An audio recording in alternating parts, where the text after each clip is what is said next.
Trump est en train de baisser son froc par rapport au boycott d'Israël. Ouais. Abusé. Ashton qui refuse tout boycott de l'État israélien. Voilà, responsable européenne. C'est pas la première fois de toute façon. Hein, déjà il y a quelques années on avait le même problème. On avait au niveau du Parlement européen, voilà, des votes qui ont eu lieu, qui condamnaient, etc. Ça n'a pas été suivi des faits, rien du tout. Et là on continue, voilà, il se passe rien. Il se passe rien, rien de nouveau. Tu vois?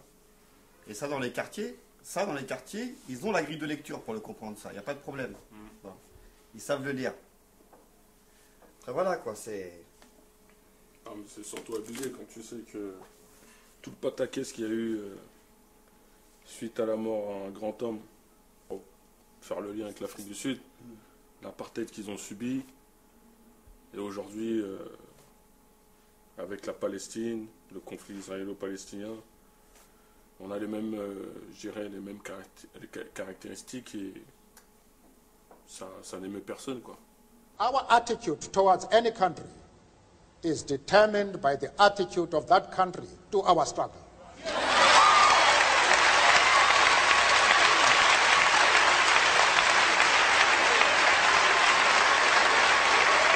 As far as Yasser Arafat is concerned, I explained to Mr. Sidman that we identify with the PLO because just like ourselves, they are fighting for the right of self-determination.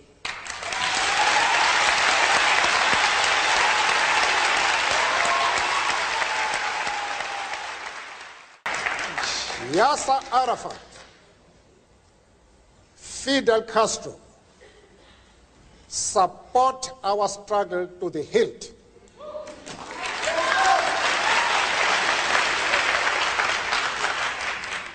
They do not support it only in rhetoric. They are placing resources at our disposal for us to win the struggle.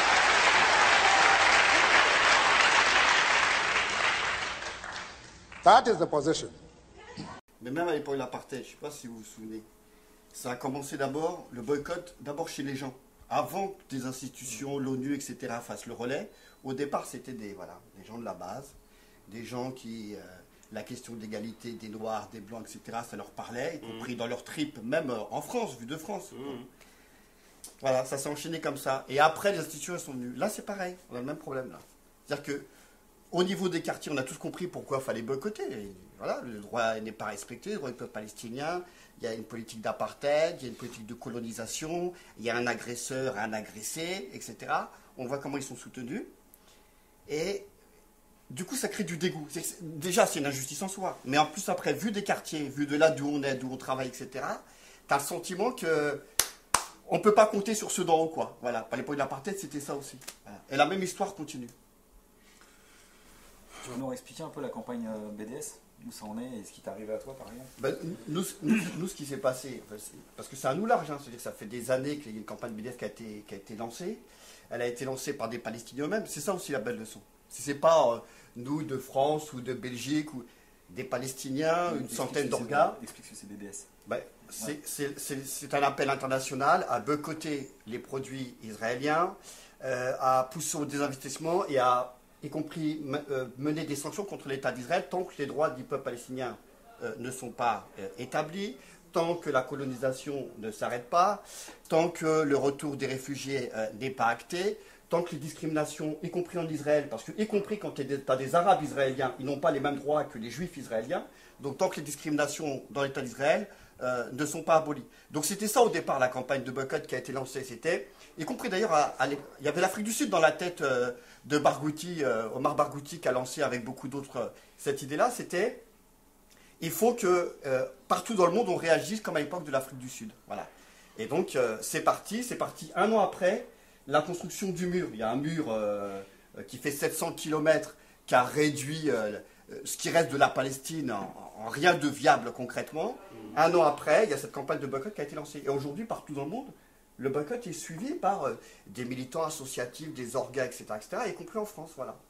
Depuis 2005, il doit y avoir une trentaine, une quarantaine de personnes qui ont été inculpées pour avoir appelé au boycott des produits israéliens. Concrètement, c'est un truc, franchement, c'est un truc qui fait pas mal à la tête. On va dans un magasin, voilà, une grande surface, on montre les produits israéliens, des produits d'ailleurs, on ne sait même pas s'ils viennent des colonies ou s'ils viennent de l'État d'Israël eux-mêmes.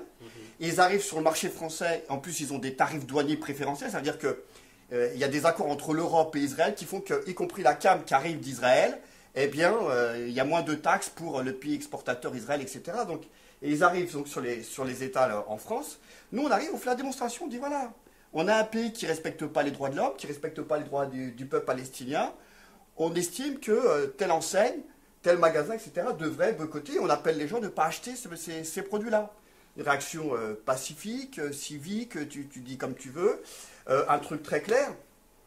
Et après ces actions-là, quelles que soient les enseignes, on se fait poursuivre.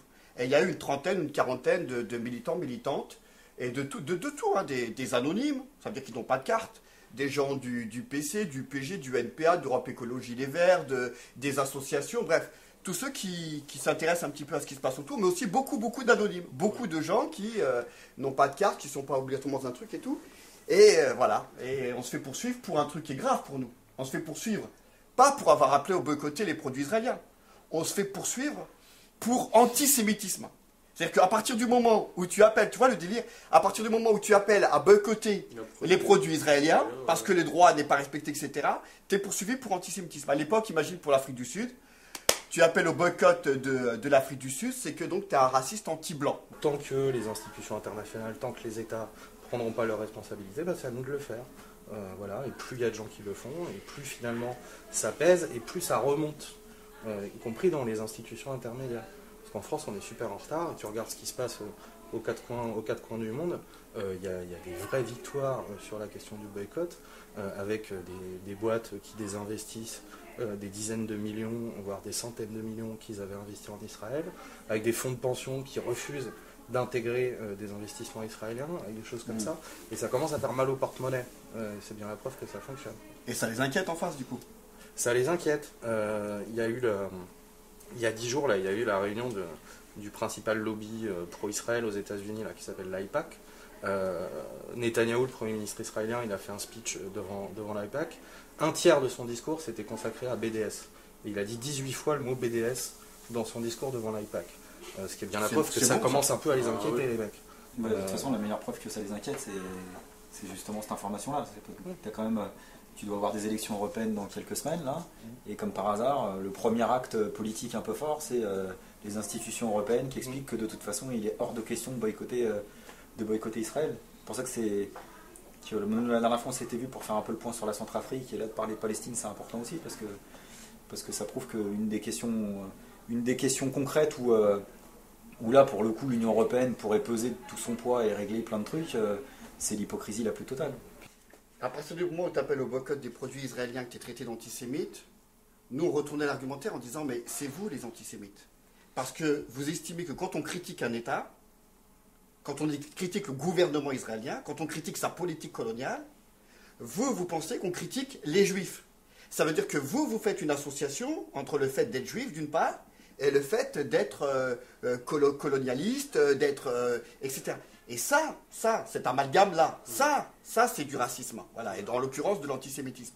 Donc, à notre sens, ce sont ceux qui nous attaquent qui sont dans un délire de ce type-là. Bon, alors évidemment, la démonstration, on l'a fait, dans les tribunaux, ils le savent bien, y compris, on a parmi ceux qui sont poursuivis en justice, des gens qui ont un CV sur l'antiracisme, contre toutes les formes de racisme, etc., qui est béton. Et pourtant, derrière, ben voilà, tu n'as pas toujours de la relaxe. Parfois, tu as de la condamnation. C'est ce qui s'est passé pour ceux de Mulhouse, où ça s'est chiffré, et ça se chiffre en plusieurs dizaines de milliers d'euros. Bon. Donc, c'est du lourd.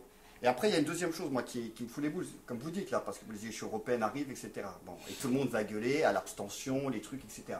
Mais c'est à chaque fois le décalage qu'il y a entre les préoccupations des gens, du quotidien, parce qu'il y a ces questions-là, il y a des questions nationales du quotidien, et puis ces questions internationales.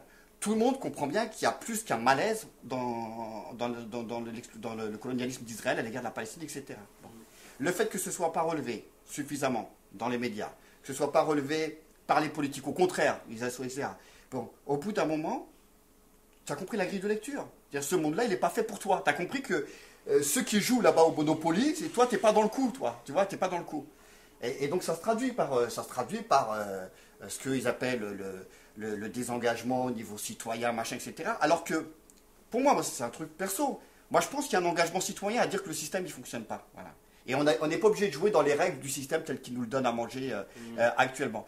Et par contre, on croit, enfin, plus au fait que quand les citoyens prennent eux-mêmes, enfin les gens prennent à la base, prennent eux-mêmes les choses en main, etc. Et c'est ça qui est beau dans la campagne de boycott. C'est des gens, des anonymes, qui viennent et qui mènent cette campagne-là et qui font plier quand même. Parce que des fois on gagne, hein, on finit, tu l'as dit, en France c'est plus compliqué. Je crois qu'il n'y a qu'en France où on est poursuivi. Partout ailleurs on n'est pas poursuivi. Quand on appelle au boycott de l'État d'Israël, il n'y a que en France, c'est le pays des droits de l'homme, paraît-il, il n'y a que là où on est poursuivi. Ailleurs, tu peux appeler au boycott de l'État d'Israël, tu n'as pas de problème avec la justice, c'est la liberté d'expression. Voilà. Alors après, je ne sais pas, qu'est-ce que c'est que la victoire concrètement Les victoires, ça peut être des choses qui apparaissent comme très symboliques, mais quand des artistes qui se font interpeller par des courriers, par des mails, etc., annulent des concerts en Israël, ils disent j'irai pas en Israël parce que je refuse de jouer dans un pays qui respecte pas les droits de l'homme. Et ben ça fait entre guillemets des dégâts, y compris dans la population israélienne, et ça joue un rôle positif pour ceux qui en Israël essaient de convaincre la majorité de la population que leur gouvernement mène une politique dégueulasse. Parce que ça donne des arguments à ces gens-là, ils disent, bah, vous voyez bien, il y a des artistes qui ne veulent plus venir, il y a des banques qui ne veulent plus investir, il y a des boîtes qui ne veulent plus investir, il y a des festivals de ciné qui nous refusent, il y a des universités qui rompent les partenariats avec nous, et pas des fous. Quand tu as aux États-Unis une association où il y a 5000 universitaires qui votent la rupture des relations avec les universités israéliennes, c'est aux États-Unis. C'est compliqué après en Israël de dire regardez, c'est tous des antisémites. Donc ça aide, y compris les quelques Israéliens qui essaient de tenir le choc là-bas dans un contexte qui est vachement difficile. Après, sur l'Union européenne, les élections, etc., il y a un truc qui nous revient aussi souvent dans la gueule, c'est de dire en gros, c'est pas notre problème, quoi. Voilà, c'est pas notre problème, il ne faut pas importer cette question-là en France. Il faut importer les produits. Mais il faut importer les produits déjà, et puis quand on regarde l'histoire, surtout, on n'importe rien. C'est l'Union européenne qui a exporté ces problèmes là-bas. Parce que le génocide des Juifs, c'est pas les Palestiniens qui l'ont commis, hein, c'est les Européens qui l'ont fait. Et à la sortie de la Deuxième Guerre mondiale, ils ont dit on va vous donner un État, mais par contre pas chez nous. Donc s'il vous plaît, partez. Donc on a exporté nos problèmes là-bas. Il ne faut pas qu'on s'étonne que ça revienne dans la gueule des gens, parce que ça parle en plus dans les quartiers. Ce qu'il y a derrière les Palestiniens face à Israël, plus globalement, si on fait la géopolitique sur un canapé, c'est globalement on a un pays qui est appuyé par les pays occidentaux et qui joue un rôle de flic pour les pays occidentaux dans la région, face à un peuple, le peuple palestinien, qui derrière lui a des millions, des dizaines de millions de gens qui sont solidaires de lui, les populations arabes. Donc finalement derrière ça, tu as un affrontement entre les pays occidentaux qui veulent conserver la mainmise sur les régions qu'ils colonisaient directement là-bas, et les populations post-colonisées qui veulent continuer de se battre. C'est pour ça que ça a un écho aussi en France, parce que ça rappelle plein de souvenirs à plein de gens, et puis ça rappelle une certaine actualité à plein de gens aussi, quoi. Non, mais pour revenir sur le boycott, sur le jugement qu'il y a eu, j'ai dit il y en a une trentaine, quarantaine, nous il se trouve qu'il n'y a pas très longtemps, on est 7 à être passés, les gens viennent de partout, hein, assos, partis, syndicats, etc. Et les 7 ont gagné, on a été relaxés.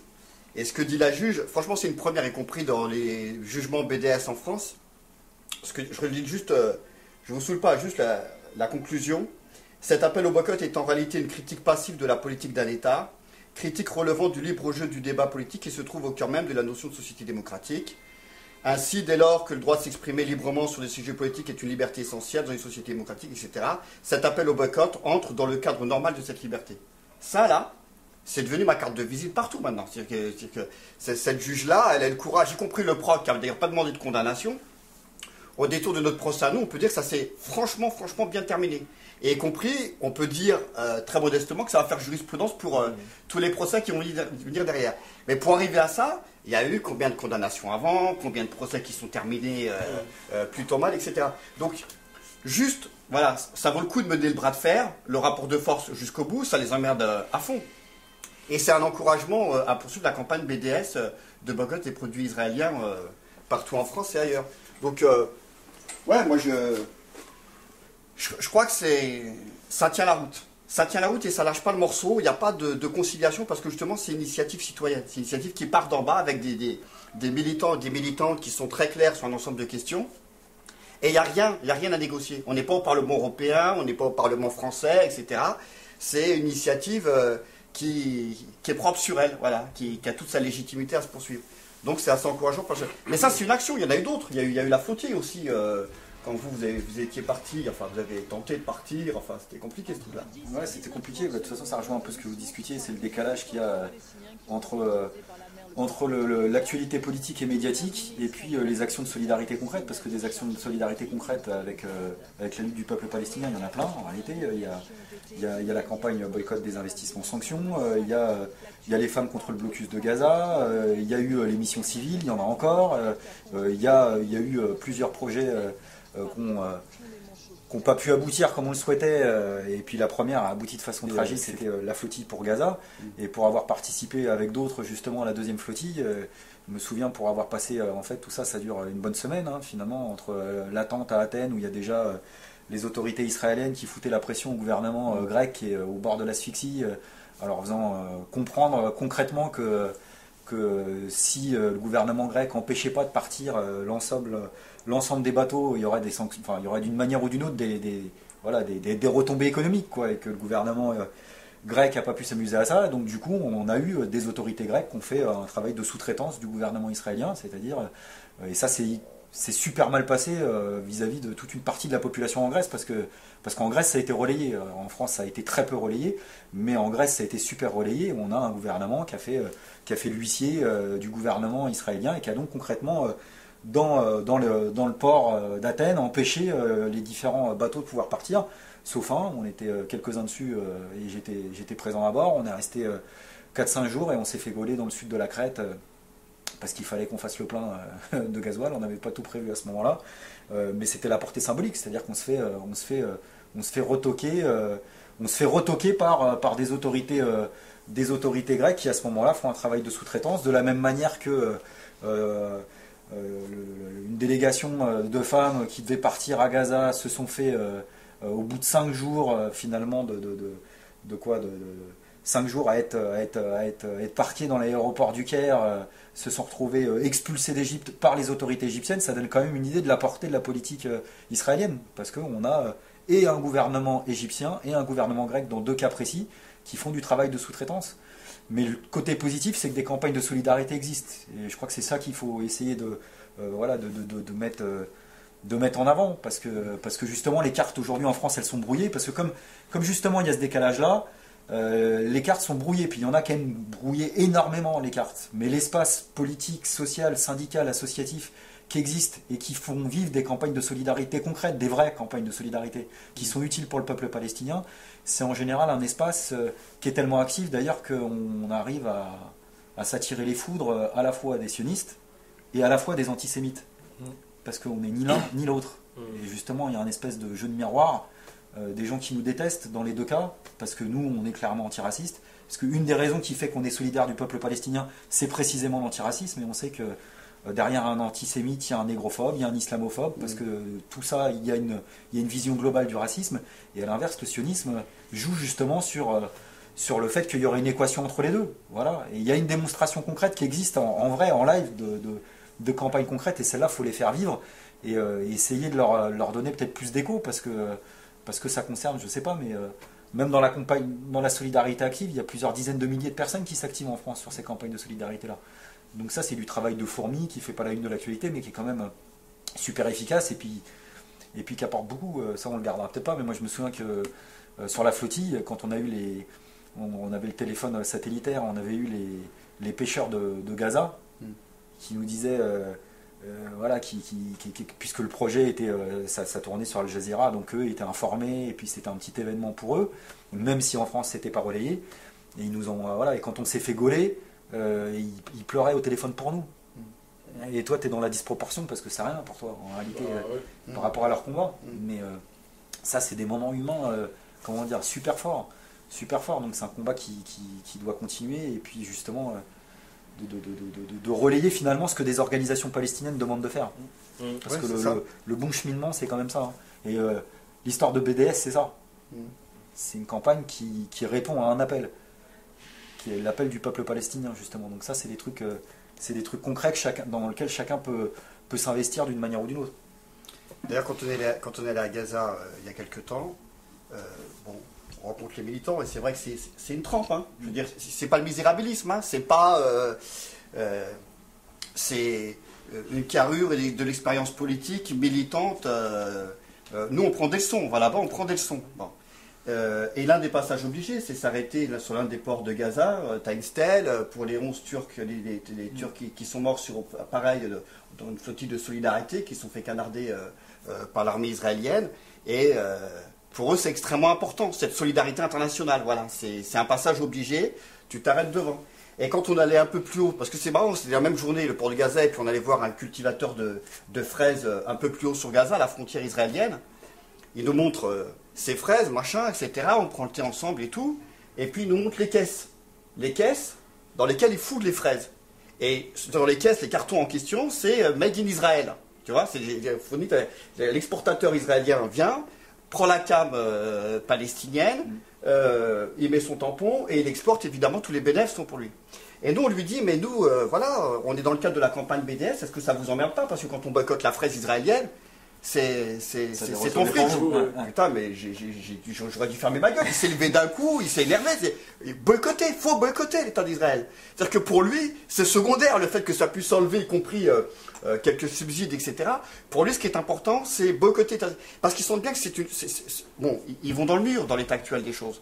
Donc, c'est vraiment une campagne portée par tous, quel que soit le prix, parce qu'il y a un prix, il peut y avoir un prix, mais quel que soit le prix, la réalité c'est que une campagne de boycott à l'échelle internationale qui donne ce que tu disais, le retour à les banques qui retirent leurs investissements, y compris certaines sanctions, etc., ça a un écho, ça fait bouger les lignes, enfin ça peut aider à faire, parce qu'on ne peut pas compter sur les nôtres, y compris comme au niveau européen, parce que tu peux commencer avec le truc européen, quand ils ont voté la suspension des accords, parce que dans les accords israélo-européens, il y a l'article 2 qui dit si les droits de l'homme ne sont pas respectés, plus d'accord.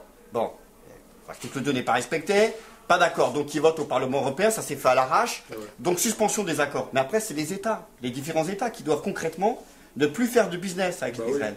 Et bien tout le monde a continué. Voilà, c'est que, y compris même quand tu as un vote sanction qui apparaît, tu sais pas d'où il sort, et ben tout le monde contourne parce que le business prime dans cette affaire-là. Le business et puis tout ce que tu dis, la dimension de guerre idéologique, impérialiste, etc. Parce que c'est un conflit impérialiste. L'impérialisme ne serait dû pas à ça dans le monde, parce qu'il y a la France-Afrique, vous en parliez vous avant, etc.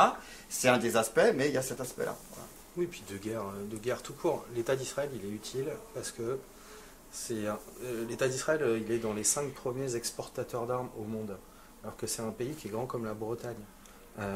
Et pourquoi ils exportent autant? Parce qu'ils ont cette chance, entre guillemets, quand on fabrique des armes, de les tester en permanence. Ils testent leurs armes sur les Palestiniens. Ils les testent grandeur nature, ils les testent à Gaza. Ils les testent aussi, c'est pas forcément des armes à feu, c'est toutes les techniques de contrôle des populations, les tourniquets, les cartes à puce, etc., etc. Et il y a plein d'acheteurs de l'Union européenne qui viennent voir et qui trouvent ça super la façon dont les Israéliens bossent et qui du coup importent des produits.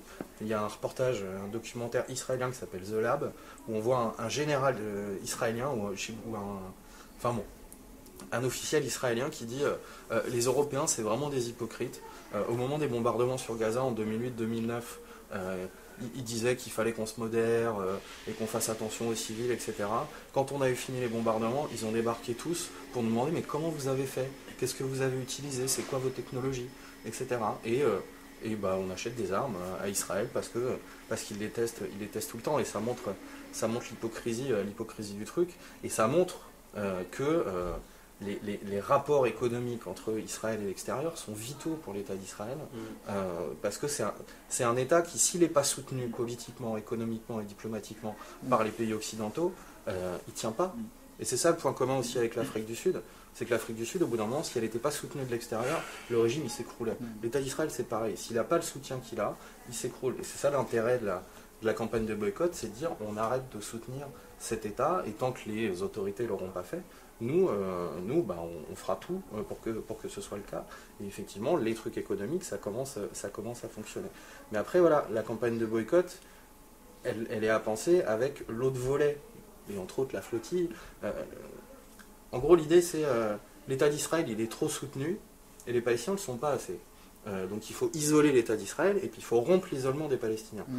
Et la flottille sur Gaza, symboliquement, c'est ça. C'est les mecs qui sont dans une prison, et tu prends un bateau, et tu vas vers Gaza, et tu dis, nous, on rompt l'isolement des Palestiniens. Et dans le même temps, tu dis, par contre, c'est l'État d'Israël qu'il faut isoler, parce que c'est lui qui est l'oppresseur. Et c'est là où, du coup, tu peux développer un truc politique qui est pas que, entre guillemets, du contre la politique israélienne, mais qui est aussi en solidarité avec les Palestiniens, avec des associations, avec des groupes là-bas qui essaient de faire des trucs, avec des projets, des chantiers, etc. Tout ce qui va dans le sens de rompre la solitude et l'isolement des Palestiniens, c'est quelque chose qui est bon. Et si ça se double dans l'autre sens, isoler l'État d'Israël, c'est comme ça que tu peux faire changer les rapports de force. Et c'est quand même autre chose que juste critiquer pour critiquer, dénoncer pour dénoncer. Là, au moins, tu es dans de l'action concrète, et c'est ça qui fait la différence en réalité. C'est ça dont Israël vraiment a peur. Ça me fait penser aussi à ces associations qui œuvrent pour leur quartier, déjà pour commencer, et qui aussi, dans un état d'esprit de solidarité internationale, organisent des événements ou des initiatives socio-culturelles vers la Palestine. Et comme tu l'as précisé tout à l'heure, on n'a pratiquement pas grand-chose à leur apporter. Mais nous, on a beaucoup de choses à apprendre d'eux, puisque pour des citoyens qui subissent et qui vivent encore sous la pression de l'apartheid, effectivement, ils ont plus de leçons à nous donner que nous, quoi. Et je pense que il faut qu'on fasse en sorte de continuer à tisser ces liens, à se fédérer un maximum et à se soutenir mutuellement, et de manière à ce que, avec le temps, on réussira à s'imposer dans la brèche. Tu vois, ce que tu dis, c'est vrai. Et moi, mon expérience sur mon militantisme de quartier, enfin sur la ville et tout ça, c'est une bonne école en plus. C'est une bonne école de faire du militantisme pour les droits du peuple palestinien. Pour la raison suivante. C'est que tu arrives, tu vois une situation dégueulasse, etc. Premier abord, tu rentres, tu peux avoir des préjugés sur les juifs, etc. Ça peut exister. Mais quand tu rentres dans ce cadre militant-là, tu réalises très concrètement que ce conflit, ce n'est pas un conflit religieux, c'est un conflit politique. Les solutions, elles ne seront pas d'ordre religieux, mais elles seront d'ordre politique. Que, y compris, ce qui pousse les gens à se mobiliser en Palestine, les Palestiniens, les Palestiniennes eux-mêmes, c'est justement ce que tu disais, la dimension antiraciste. C'est cette dimension-là, tu vois. C'est-à-dire cette idée qu'on doit être considéré à égalité de citoyenneté partout, quelle que soit la latitude où tu vis, etc. Donc tout le discours qui vient après, le discours anticolonial, anti-impérialiste, etc., et y compris le discours antiraciste, il trouve sa source dans le militantisme lui-même, concrètement, tu vois, en te bougeant là-dessus. Donc je t'assure, moi ce que j'ai vu, des jeunes, des quartiers, etc., ils ne ressortent pas comme ils sont rentrés sur ces questions-là. Pour ce que tu viens de dire, c'est-à-dire qu'ils rentrent concrètement dans les actions et qu'ils commencent à comprendre la grille de lecture des Palestiniens, des Palestiniennes eux-mêmes, etc. Et ils voient bien que, voilà, les cartes sont claires, quoi. Voilà. Et je le dis parce que c'est ce que tu disais, quand tu disais il y en a qui tchatchent, machin, etc. C'est tous les militants du clavier qui balancent des trucs de là d'où ils sont, tu vois nulle part en termes de solidarité concrète avec la Palestine, tu les vois nulle part. T'as aucun pro-palestinien ou palestinien qui les connaît. Et ces gens-là qui t'expliquent comment fonctionne le monde, où sont les juifs, où sont les machins, etc. Et qui sont dans des... Voilà. Le complot. Ouais, le complot, qui sont dans des délires complotistes, antisémites, etc. Et qui font la leçon à tout le monde. Et puis voilà, et toi si t'es pas dans un militantisme concret de solidarité comme tu dis, tu te fais embobiner, parce que t'as que ça en face, t'as l'impression en plus que lui c'est tout machin, alors que la réalité c'est donne la parole aux Palestiniens, eux ils t'expliquent. Exactement. Voilà. Et quand il est contredit, on te taxe de traître, de vendu. Voilà. Mais je me suis même entendu dire que apparemment je serais pro-sioniste et même que je serais financé par un parti très proche et qui rime avec le sionisme. Mais bon, bref. Et moi, ça m'a fait rire parce que je me dis, mais comment on peut s'exprimer et affirmer avec une telle certitude autant de conneries? Parce que c'est à croire que tout ce qui m'arriverait moi, personnellement, tout ce que j'ai pu subir, ben, c'est à cause du sionisme. Je dis, mais heureusement, aujourd'hui, je dis heureusement que je suis tombé sur des anciens, heureusement que je suis tombé sur des gens qui m'ont permis d'avoir une meilleure lecture de ce que je pouvais subir, que ce soit dans le cadre, dans le contexte de l'islamophobie ou de la négrophobie. On va essayer, on a cherché à me faire croire que ouais, si t'arrive tout ça, c'est à cause d'une seule et bonne raison. C'est à cause des juifs. Comme tu dis, des militants en carton, là, militants virtuels, qui passent leur temps à épier, à critiquer ou à dire ouais, t'as oublié une virgule, ça veut dire autre chose. Et au final, tu te rends compte que en fait, ils essaient de me détourner des vraies choses, en fait. De la vraie critique, de l'esprit critique qui fait que aujourd'hui, je réussis à faire la part des choses. On est dans le concret, on est dans l'action. C'est-à-dire que quand on est dans l'action, on a une meilleure lecture. Mais quand on reste derrière son clavier à critiquer les actes ou les faits et gestes des uns et des autres, aujourd'hui, je leur dis causer toujours. C'est ça. Donc moi ce que je vous propose les gars, là, c'est que donc il y en a un qui est justement pas un militant du clavier, puis qui sait justement à quel point même l'antisémitisme ça peut être le meilleur allié du sionisme finalement, dont on n'a pas parlé dans l'actualité politique et médiatique en France. Là on parlait des petits décalages, quand on parlait par exemple au journal télévisé, je crois que j'ai jamais vu son visage dans les otages français retenus dans le monde par exemple, quand il était en prison. C'est un franco-palestinien, il a passé plusieurs années en prison et c'est ça là, voilà.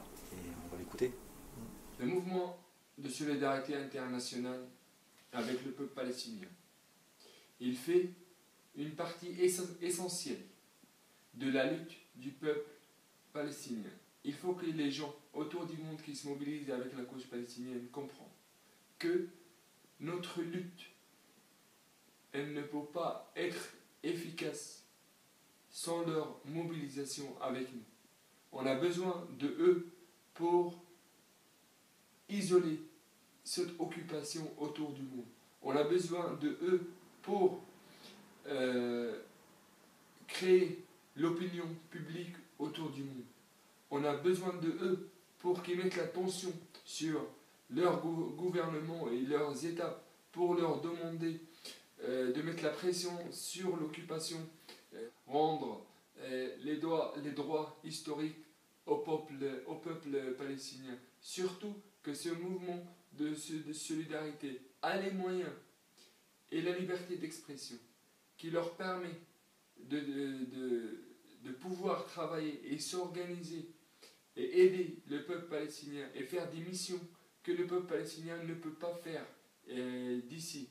Alors nous et les gens qui se mobilisent avec nous autour du monde, on partage cette responsabilité pour la libération de la Palestine, comme c'était au Vietnam, comme c'était avec l'Algérie. Cette solidarité et avec la lutte palestinienne qu'ils ont obligé l'occupation israélienne à me libérer, ce soutien avec les prisonniers palestiniens qui s'est développé pendant mes années de détention, il était trop important pour moi et pour les autres prisonniers.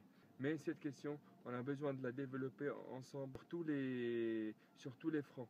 On peut parler de la question de la solidarité avec les femmes, que des associations de la France qui s'occupent des femmes, de se mobiliser avec les femmes, les médecins aussi, les gens qui font du sport, qui pourront faire de la solidarité comme c'était avec Mahmoud Sarsak, le joueur palestinien pendant sa grève de la faim. Sans le cœur et la raison, il n'y aura jamais de paix à l'horizon.